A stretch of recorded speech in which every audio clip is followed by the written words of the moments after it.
result of looking at the rod and reel as a system, as a unity really, because, well, they're connected and they affect each other. Imagine the reel is say it's that far away from the rod. As you're going through your casting stroke, it's going to be swinging around and affecting, the balance of the rod and the smoothness of the stroke. So now the next logical step is imagine the mass of that reel sharing the axis of the rod.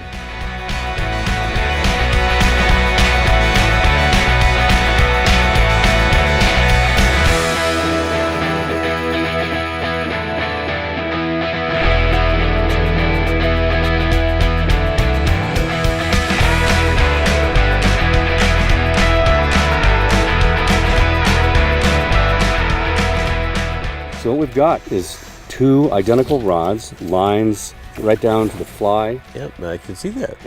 And we'd like you to cast both and just tell us what you think. Now this is the first time I've cast a center axis rod, and you can feel a difference in the balance. And I'm not sure exactly how a copywriter would write this feeling, but just for me, I feel like I'm really just in tune with the rod and the line and what I'm doing, the type of cast I'm doing. The weight of the reel just sort of out of play. It sort of is just blended into the whole casting stroke.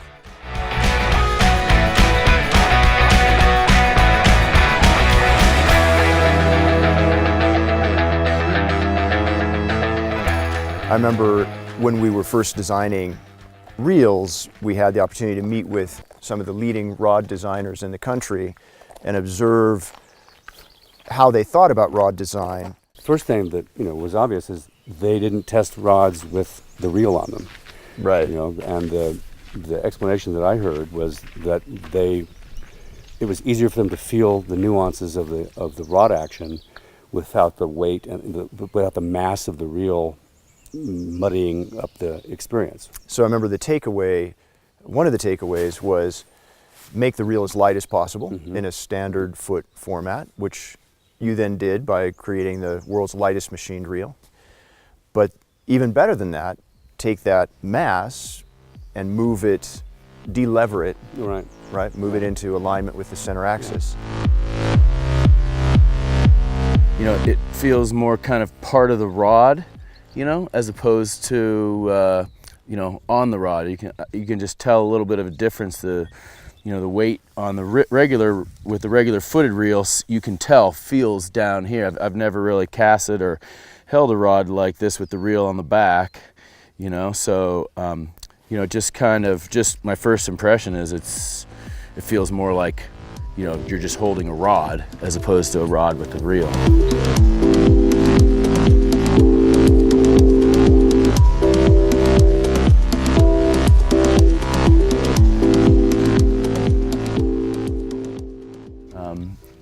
This one here just kind of feels like, the rod becomes more part of your arm than a separate tool.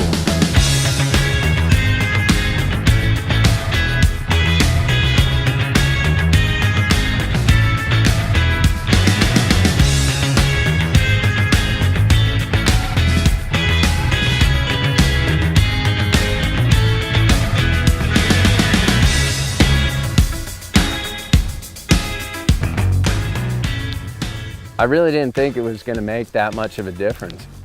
Definitely feels a lot different. Is it the same weight as the traditional setup? Yeah, it feels way lighter. Well, it's pretty cool how, it is all rod. The roll cast is nice and it doesn't take a lot of work like a lot of the faster action rods. That's kind of what I like about the rod itself. It's easy to manipulate and use. Even on the offhand casting, it's just so smooth. But that's what's really nice about this, because you can actually, when you lean on it, you feel that whole rod. So I'm really happy to see that you actually built a really good rod. I think you just have to learn to let the rod do the work, and that's what's kind of nice, because you don't have to lean into it. Of course, that's one of the things I like. I'm not a huge believer in the overlining a faster action rod to slow it down.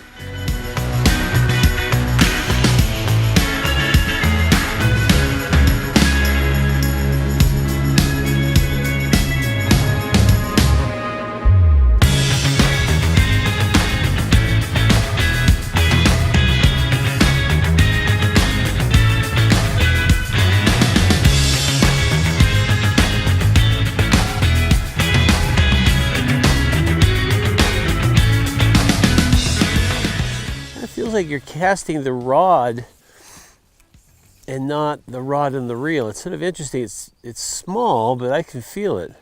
It's more like the rod and you are talking and not the weight of the reel talking to you. One thing I've noticed, and I'm sure it was meant to be, was just the ease of roll casting. This is just the type of rod that you have progressive power down low and it goes up to the tip, and it's just beautiful to roll cast for, picking up line and just roll casting for a fishing cast. It's one of the easiest roll casting rods I've ever used. It's absolutely effortless and it really goes.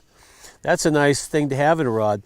And I think that sets it up as a type of rod that has smooth, even power.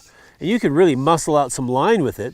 But today here on a spring creek, this is just ideal for these delicate little reach casts and just fishing. Just not necessarily just getting out and casting a mile of line, calling that a good rod. This is a great fishing rod.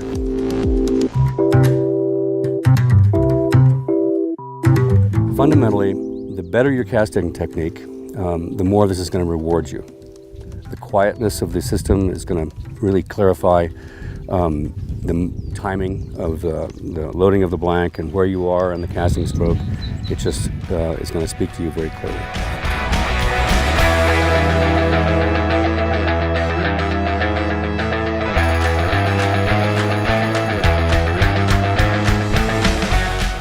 It just feels more pure.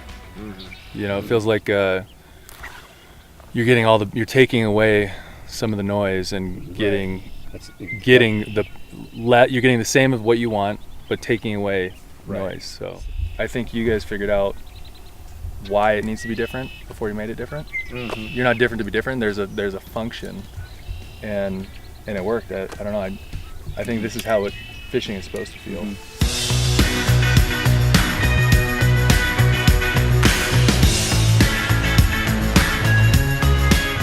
So I was thinking about ways to articulate what I think CA does, and as an archer, that analogy comes to mind.